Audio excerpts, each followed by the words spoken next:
अस्सलाम वालेकुम स्टूडेंट्स। हमारा नेक्स्ट टॉपिक है इक्वेशंस ऑफ मोशंस। तो आज के टॉपिक में हम डिस्कस करेंगे equations of motions for constant and non constant force. तो सबसे पहले हम कांस्टेंट फोर्स के लिए डिस्कस करते हैं, सेकंड फिर बाद में हम नॉन कांस्टेंट की बात करेंगे। कांस्टेंट फोर्स, इसकी इक्वेशंस ऑफ मोशन से पहले कांस्टेंट फोर्स को यहां पर डिस्कस करना चाहते हैं कि कांस्टेंट फोर्स कौन सी फोर्स होती है। ऐसी फोर्स जो independent of positions, independent of velocity, independent of time, तो ये वाली फोर्स जो होगी तो ये कांस्टेंट फोर्स कहलाती है। The force that does not depend on positions, velocity और time known as constant force. Example हम क्या दे सकते हैं कांस्टेंट फोर्स की? Gravitational force, gravitational force, frictional force, और अगर कोई स्प्रिंग हो। फॉर एग्जांपल कि हम ये कहते हैं कि ये हमारे पास कोई सरफेस के ऊपर यहां पर ब्लॉक रखा हुआ है, ब्लॉक को हम मूव करवा रहे हैं, इसके ऊपर फोर्स अप्लाई कर रहे हैं, एक्सटर्नल फोर्स अप्लाई कर रहे हैं। ब्लॉक अगर फॉरवर्ड डायरेक्शन में मूव कर रहा है तो उसके ऊपर यहां पर फोर्स एक्ट करेगी, वो फ्रिक्शनल फोर्स होगी। और एक और चीज भी माइंड में रखें कि अगर रेस्ट में है, फोर्स अप्लाई कर रहे हैं, तो ये एफएस होगी, स्टैटिक फ्रिक्शनल फोर्स कहलाएगी। और दूसरी बात कि अगर मूव कर रहा है लेकिन फिर भी ये फोर्स एग्जिस्ट करेगी, ये काइनेटिक फ्रिक्शनल फोर्स। ये वाली फोर्स जो है टाइम के ऊपर डिपेंड नहीं कर रही। इस फोर्स की हम बात करते हैं, टाइम के ऊपर डिपेंड नहीं कर रही। यहां पर ग्रेविटेशनल की बात करें, ग्रेविटेशनल फोर्स टाइम के ऊपर डिपेंड नहीं कर रही। सिंपल पेंडुलम की हमने एग्जांपल ली थी कि ऐसे कहा था कि कोई रिजिड सपोर्ट ली थी, रिजिड सपोर्ट के एंड के ऊपर एक मेश लिया था, ये मेश, और ये जो स्ट्रिंग लिया था इसकी लेंथ L है। यहां से ये कहा था कि इसका वेट जो है डाउनवर्ड्स एक्ट कर रहा है और अपवर्ड डायरेक्शन में टेंशन एक्ट करेगी, जो कि T से हम रिप्रेजेंट करते हैं। अब ये जो है टेंशंस, तो ये भी टाइम के ऊपर डिपेंड नहीं कर रही। फ्रिक्शनल फोर्स टाइम पर डिपेंड नहीं कर रही, ग्रेविटेशनल फोर्स टाइम के ऊपर डिपेंड नहीं कर रही।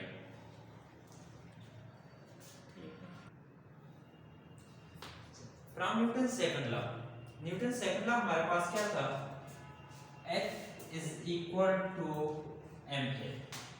यहां पर एक्सेलरेशन को अगर देखें तो हम लिख सकते हैं a is equal to f over m, कि acceleration is a function of force. किस वजह से? बॉडी मूव कर रही है, मूव करेगी। हम ये कहते हैं कि लेट्स सपोज यहां पर बॉडी लेते हैं और ये बॉडी मूव कर रही है, ठीक है, मूव कर रही है। किस वजह से मूव कर रही है? जब इसके ऊपर हम फोर्स अप्लाई करेंगे तब मूव करेगी, अदरवाइज मूव नहीं कर रही। ठीक है, हम फोर्स अप्लाई नहीं करते, ये बॉडी डाउनवर्ड आ रही है, इटसेल्फ आ रही है, लेकिन इसके ऊपर एक फोर्स लग रही है। कौन सी? ग्रेविटेशनल फोर्स लग रही है, कोई भी देखे तो वो फोर्स जो है, तो जब ये बॉडी डाउनवर्ड आए तो इसके पास जो एक्सेलरेशन होगा ग्रेविटेशनल एक्सेलरेशन। अगर बॉडी लीनियरली मूव कर रही है तो इसके पास लीनियर एक्सेलरेशन होगा a। अगर सर्कुलर पाथ में मूव कर रही है तो एंगुलर एक्सेलरेशन अल्फा होगा। तीनों केसेस में ग्रेविटेशनल एक्सेलरेशन हो, लीनियर एक्सेलरेशन हो या एंगुलर एक्सेलरेशन हो, तीनों केस में ड्यू टू फोर्स होगा। तो एक्सेलरेशन के लिए हम ये कहेंगे कि acceleration is a function of force. जब एक्सेलरेशन हमारे पास फंक्शंस ऑफ फोर्स है तो फिर हम जब एक्सेलरेशन को ऐसे डिफाइन करते हैं, a is equal to dv over dt, the time rate of change of velocity is known as acceleration। तो इसको हम क्रॉस मल्टीप्लाई कर देते हैं, a ये हमारे पास एक्सेलरेशन आ गया तो इसको मल्टीप्लाई कर दें तो dv मेरे पास आ जाएगा, dv is equal to a into dt।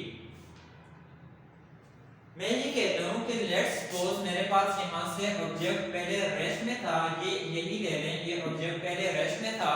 जब ये रेस्ट में है तो इसकी वेलोसिटी जो होगी तो वो जब यहां से स्टार्ट करेगा वो वाला पॉइंट होगा v नॉट वेलोसिटी, लेकिन उस time t is equal to 0 होगा। ये ऑब्जेक्ट यहां तक पहुंच जाता है तो यहां पर इसकी जो वेलोसिटी होगी v वेलोसिटी, और जब यहां पर टाइम की बात करते हैं तो t is equal to t कि कुछ टाइम बाद ये भी ऑब्जेक्ट यहाँ पर रीच कर जाता है। अब ये देखें तो जब कंडीशंस पुट करते हैं कि इसको इंटीग्रेट करते हैं, taking integral on both side dv is equal to a into dt, यहाँ पर भी इंटीग्रल है। अब मैं ये कहता हूं कि कहां से स्टार्ट हो रही है, लिमिट अप्लाई करते हैं तो v नॉट टू v और यहां पर a dt टाइम पर, क्योंकि a तो कांस्टेंट है, constant of motion a constant है, तो यहां पर हम लिमिट अप्लाई करते हैं कि देखिए मैंने ये कहा है कि जब वेलोसिटी v नॉट है वहां पर टाइम क्या है, 0 है, तो टाइम कहां से 0 टू यहां पर वेलोसिटी v है, तो देखें अब अगर में वेलोसिटी v है तो टाइम क्या बन जाएगा t 0 टू t होगा। अब इसको सॉल्व करते हैं तो ये क्या बन जाएगा v और साथ लिमिट आ जाएगी v not v is equal to a constant t और साथ लिमिट 0 टू t, क्या बन जाएगा v minus v not is equal to a t minus 0 and v minus v not is equal to a t, और यहां से velocity find करना है, v is equal to v not plus a t, इसको नाम दें equation number 1। Equation 1 यहां से आ गई कि v is equal to v not a t। अब देखें कि ये वेलोसिटी जो है, ये वेलोसिटी भी टाइम के ऊपर डिपेंड कर रही है। जब वेलोसिटी टाइम के ऊपर डिपेंड कर रही है तो v ऑफ t, इसका मतलब कि वेलोसिटी टाइम के ऊपर डिपेंड कर रही है, is equal to v not plus a t। यहां पर हम t नहीं लिखेंगे क्योंकि यहां पर जो टाइम क्या है 0 है। वेलोसिटी को देखें तो वेलोसिटी किसके, इससे आप लोग किसी इक्वेशंस का नाम दे सकते हैं, इक्वेशंस 2। अब ये जो वेलोसिटी आई है इससे पोजीशंस फाइंड करनी है, तो पोजीशंस फाइंड करने के लिए dx over dt is equal to v not plus a t, dt के साथ मल्टीप्लाई करेंगे तो dx is equal to v not dt plus a t into dt आ जाएगा। अब इसी को भी क्या, जैसे हमने यहाँ पर ये वाली इक्वेशंस इसको इंटीग्रेट किया है तो इस इक्वेशंस को भी हम इंटीग्रेट करेंगे, तो इस तरीके से हम इंटीग्रेट करेंगे dx is equal to v not, ये कांस्टेंट, और साथ क्या आएगा dt प्लस a कांस्टेंट होगा तो t dt। लिमिट अप्लाई करते हैं, लिमिट अप्लाई करते हैं कि इनिशियली इसकी पोजीशंस x नॉट है और यहाँ पर x इसकी पोजीशंस है, तो dx initial x not to x, जब टाइम 0 था तो positions x not 0 to t and 0 to t आ जाएगा। जब पुट करेंगे तो ये बन जाएगा x not x is equal to v not और साथ v not t 0 to t plus a, ये बन जाएगा t square divided by 2, t square divided by 2 0 to t। अब लिमिट पुट करें तो x minus x not is equal to v not t minus 0 plus 1 over 2 a, तो ये बन जाएगा t square minus 0, so that x minus x not is equal to v not t plus 1 by 2 a t square. x is equal to x not plus v not t plus 1 by 2 a t square, इसको नाम दे दें equation 3 का।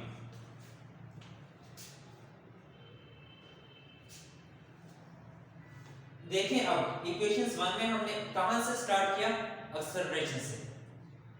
हमारे पास ये आ गया v is equal to v not plus a t, ये क्या है वेलोसिटी ऑफ अ पार्टिकल।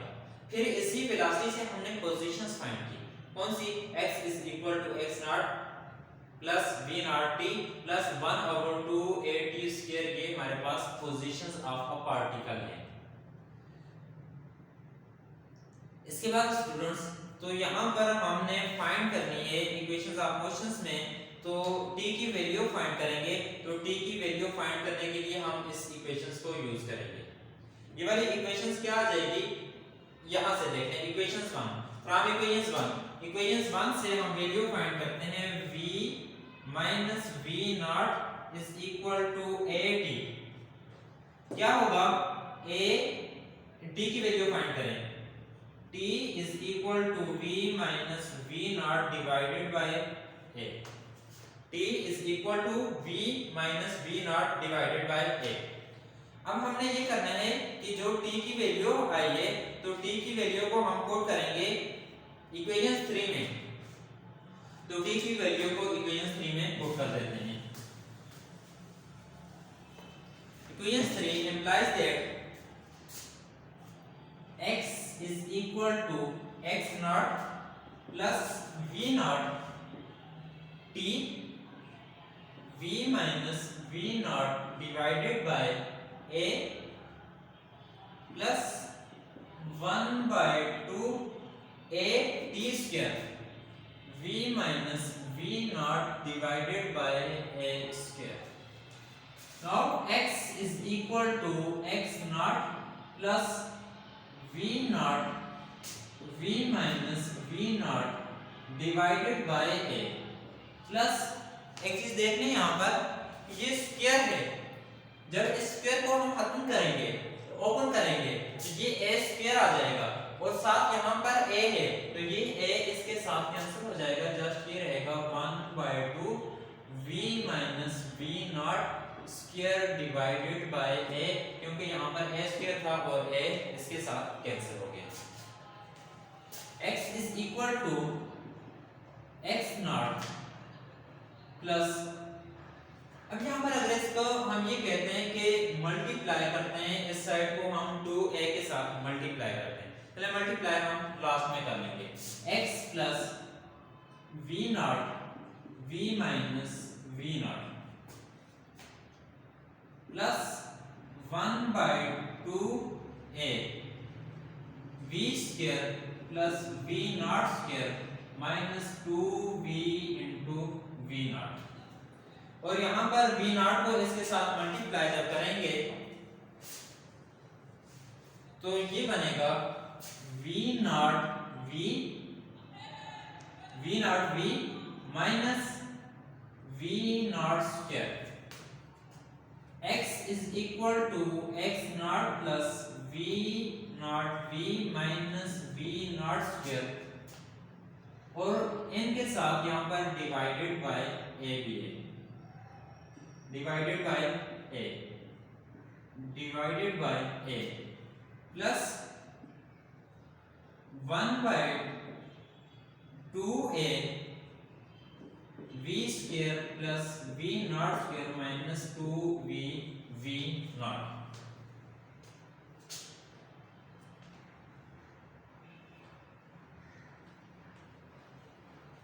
तो ये बन जाएगा 2a के साथ जब मल्टीप्लाई किया 2a इज इक्वल टू, यहाँ पर देखें 2a कुछ भी नहीं है तो ये 2a x नॉट प्लस यहाँ से देखें तो a कैंसिल हो जाएगा और 2 इसके साथ multiply 2v not v minus 2v not square plus v not square plus v square plus v not square minus 2v into v not. अब यहाँ से जो टर्म कैंसिल होगी तो उसे हम कैंसिल कर देंगे, कौन सी, प्लस 2 और ये माइनस वाली टर्म कैंसिल हो जाएगी। इसके अलावा ये वाली टर्म क्या बन जाएगी कि माइनस 2v नॉट स्क्वायर और प्लस v नॉट स्क्वायर, तो जस्ट ये हमारे पास v नॉट स्क्वायर रहेगा तो 2a x नॉट तो इसको इस साइड लेकर आ जाएं 2a x नॉट माइनस हो गया इज इक्वल टू ये v स्क्वायर माइनस, अब इसमें से माइनस कर लें तो v नॉट स्क्वायर। यहां से हम कॉमन ले लेते हैं 2a को, 2a यहां पर x भी इसके साथ है 2ax। हम 2a को जब कॉमन लेंगे 2a कॉमन लिया है तो x minus x not is equal to v square minus v not square बन गया। इसको किसी इक्वेशंस का नाम दें, इक्वेशंस 4 का नाम देते हैं यहाँ पर।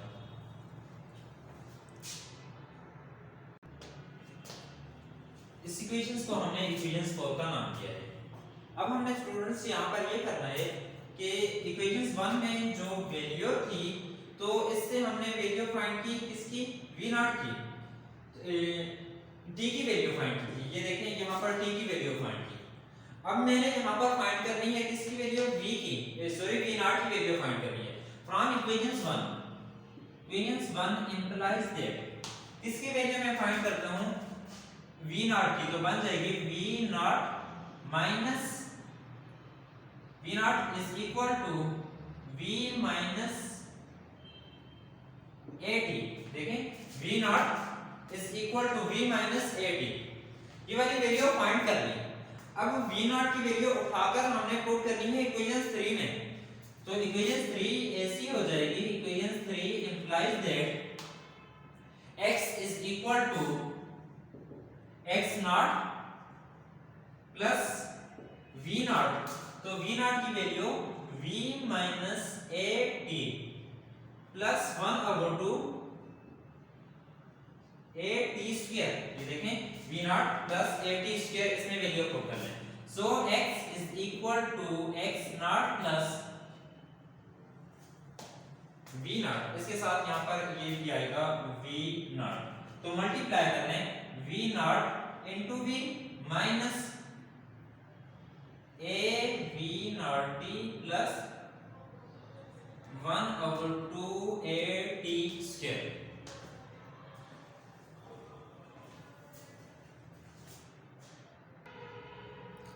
सभी स्टूडेंट्स यहाँ पर एक मिस्टेक ये हुई है कि हमने ये कहा है कि वैल्यू पुट करनी है इक्वेशन 3 में, यहाँ पर v नॉट की वैल्यू पुट करनी है, तो फिर ये v नॉट नहीं आएगा क्योंकि इस v नॉट की हमने वैल्यू पुट करनी है v नॉट, और इसके साथ यहाँ पर ये आ जाएगा t, तो इसको फिर हम ठीक करके लिख लेते हैं, तो ये बन जाएगा vt माइनस at स्क्वायर। अब ठीक हो गया, तो x is equal to x not plus vt minus, अब ये देखें at square minus at square और साथ प्लस साथ हाफ at स्क्वायर है, तो ये बन जाएगा माइनस 1/2 at स्क्वायर, इसको नाम दे दें इक्वेशन 5 का। अब यहाँ से डिफरेंट इक्वेशंस ऑफ मोशंस हमारे पास आएंगी, कौन कौन सी होंगी, तो वो उन इक्वेशंस ऑफ मोशंस को कौन सी है, इक्वेशंस 5, यहाँ पर इक्वेशंस 4, इक्वेशंस 1, इक्वेशन 3 की डिफरेंट इक्वेशंस ऑफ मोशंस, इन सारे इक्वेशंस को यहाँ पर मैं समराइज करता हूँ कि कौन कौन सी इक्वेशंस ऑफ मोशंस आई हैं।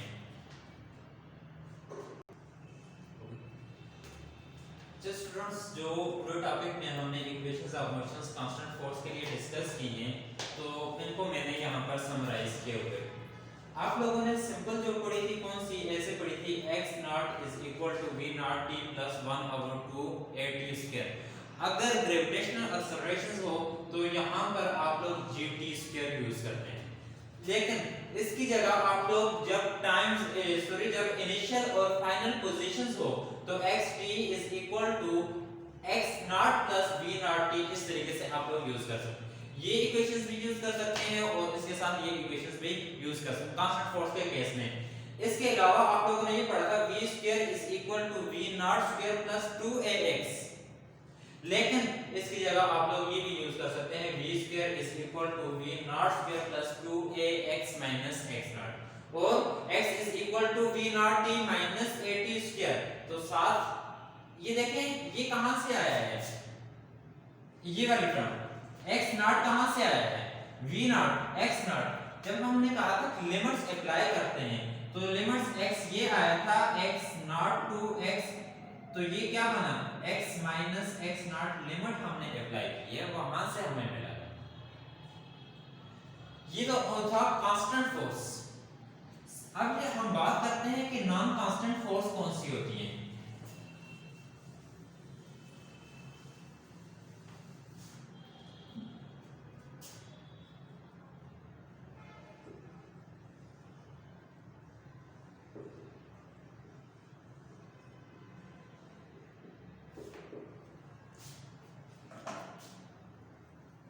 कांस्टेंट फोर्स के लिए हमने ये कहा था कि वो फोर्स जो टाइम पर डिपेंड ना करे कांस्टेंट फोर्स कहलाती है।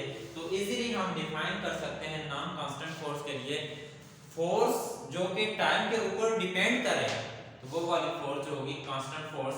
डिफाइन कैसे करेंगे? Force that depends either on time, velocity, positions are called non constant force. Non constant force, तो इसकी एग्जांपल को डिस्कस करते हैं। सबसे पहले हम नॉन कांस्टेंट फोर्स के लिए एग्जांपल लेते हैं। देखें हमने कांस्टेंट फोर्स, तो कांस्टेंट फोर्स की एग्जांपल में क्या कहा था कि ग्रेविटेशनल फोर्स, फ्रिक्शनल फोर्स, ये टाइम के ऊपर डिपेंड नहीं करती, तो ये कांस्टेंट फोर्स होती हैं। लेकिन यहां पर नॉन कांस्टेंट फोर्स, तो इसकी एग्जांपल क्या है कि फोर्स डिपेंडिंग ऑन टाइम। कौन सी है? फर्स्ट हम ये देखते हैं कि फोर्स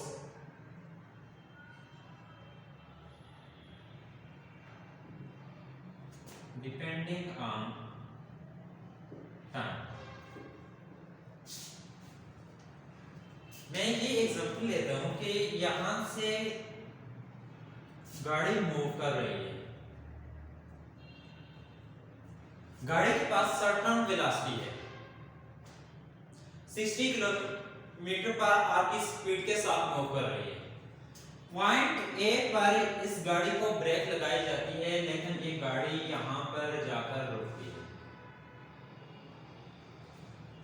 इसका एक्सेलरेशन डिक्रीज होता जाता है, एक्सेलरेशन का मैग्नीट्यूड डिक्रीज डी एक्सलेरेट हो जाती है, एक्सेलरेशन का मैग्नीट्यूड डिक्रीज होता जाता है।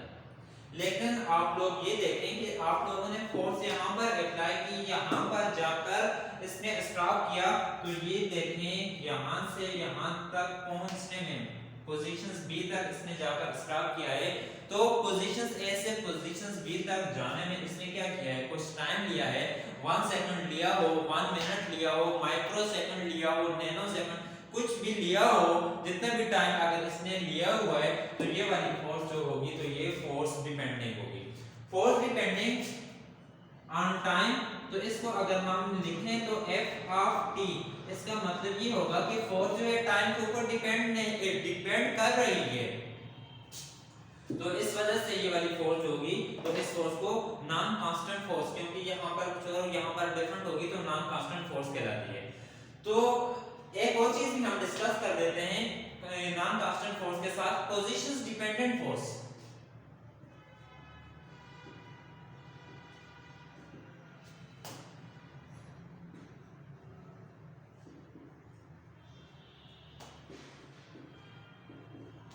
कि पोजीशंस डिपेंडेंट फोर्स कौन सी होती है? सिंपली कि वो फोर्स जो कि पोजीशंस पर डिपेंड करे, तो ऐसी फोर्स को पोजीशंस डिपेंडेंट फोर्स कहते हैं। The force that depends on the positions कौन सी होगी? F is equal to minus k x, spring का केस है ये वाला, कि यहां पर स्प्रिंग और एंड के ऊपर मेस अटैच किए हुए हैं। के क्या है? Spring constant. नेगेटिव साइन क्या है? कि जब हम फोर्स अप्लाई करते हैं तो ऑपोजिट डायरेक्शन में इसके अंदर रिस्टोरिंग फोर्स प्रोड्यूस। अब देखें कि रिस्टोरिंग को हमने डिस्कस नहीं करना, स्प्रिंग फोर्स से डिस्कस यहां पर नहीं करना, जस्ट ये देखें कि ये वाली फोर्स जो है, तो ये किसके ऊपर?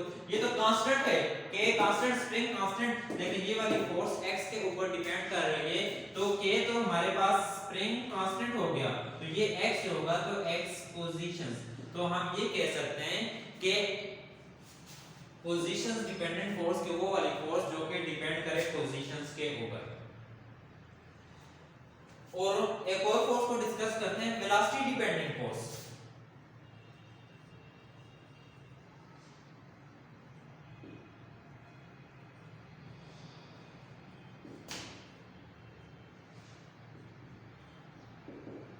वेलोसिटी डिपेंडेंट फोर्स की वो फोर्स जो वेलोसिटी पर डिपेंड करे।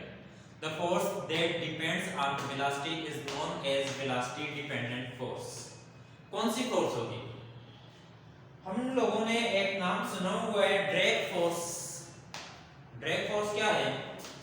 रेन ड्रॉप यहां से डाउनवर्ड्स आ रहे हैं, जितना ये देखें, ये ऑब्जेक्ट इसको यहाँ से छोड़ दें, जितना ये जमीन के करीब पहुंचेगा तो इसका एक्सेलरेशन उतना ही, इसकी वेलोसिटी उतनी ही क्या होगी, ज्यादा होगी। रेन ड्रॉप ये है कि हम ये कहते हैं कि यहाँ से रेन ड्रॉप आ रहा है तो ये डाउनवर्ड डायरेक्शंस में आ रहा है, वेट इसका डाउनवर्ड्स होगा, ग्रेविटेशनल एक्सेलरेशन की डायरेक्शन भी डाउनवर्ड्स होगी, लेकिन इसके ऊपर यहाँ पर एक फोर्स लगेगी, एक इसके ऊपर ऑपोजिट डायरेक्शन में फोर्स लगेगी, और ये वाली जो फोर्स होगी ड्रैग फोर्स का हम नाम दे देंगे। अब ड्रैग फोर्स किसके, इसको mathematically F is equal to या FD भी लिखा जाता है माइनस BV। V जो V क्या है, V कांस्टेंट है, V क्या है, V यहाँ पर वेलोसिटी को डिपेंड कर रहा है कि जितनी ज्यादा वेलोसिटी होगी उतनी ही ज्यादा इसके ऊपर ड्रैग फोर्स एक्ट करेगी। ये एग्जांपल हमने एक और केस में भी ली थी, वो केस था हमारे पास फोर्स्ड ऑसिलेशंस का था। फोर्स्ड ऑसिलेशंस में ये कहा था कि ऑब्जेक्ट डैम्प्ड हार्मोनिक के केस में कि ऑब्जेक्ट जितनी वेलोसिटी के साथ मूव करेगा किसी मीडियम में तो उस ऑब्जेक्ट के ऊपर उतनी ही ज्यादा फोर्स एक्ट करेगी। कैसे इसे लिखा था, हमने ये कहा था कि force is directly proportional to velocity, F is equal to constant, यहाँ पर प्रोपोर्शनल को खत्म किया कांस्टेंट आएगा V, तो F is equal to BV, F is equal to minus BV। ये माइनस में ये नेगेटिव डायरेक्शंस को कि अगर ऑब्जेक्ट इधर मूव कर रहा है तो इसके ऊपर ऑपोजिट डायरेक्शंस में फोर्स लग रही है, तो ये वाली जो फोर्स होती है, तो आप देखें फोर्स क्या है, वेलोसिटी के ऊपर डिपेंड कर रही है, तो वेलोसिटी डिपेंडेंट, फोर्स पोजीशंस के ऊपर डिपेंड कर रही है, positions dependent force, force time के ऊपर डिपेंड कर रही है, टाइम डिपेंडेंट फोर्स। तो आज के लेक्चर को हम अगर समराइज करें तो हमने ये कहा था equations of motions constant and non constant के लिए। तो पहले हमने कांस्टेंट के लिए स्टार्ट किया, कांस्टेंट फोर्स वो वाली थी कि जो टाइम के ऊपर वेलोसिटी के ऊपर पोजीशंस के ऊपर डिपेंड ना करे। उसकी एग्जांपल थी कौन सी, ग्रेविटेशनल फोर्स, इस तरीके से ग्रेविटेशनल के लिए टेंशन, फ्रिक्शन, तो ये एग्जांपल थी, उससे हमने इक्वेशंस ऑफ मोशंस को फाइंड किया। फिर हमने नॉन कांस्टेंट फोर्स की बात की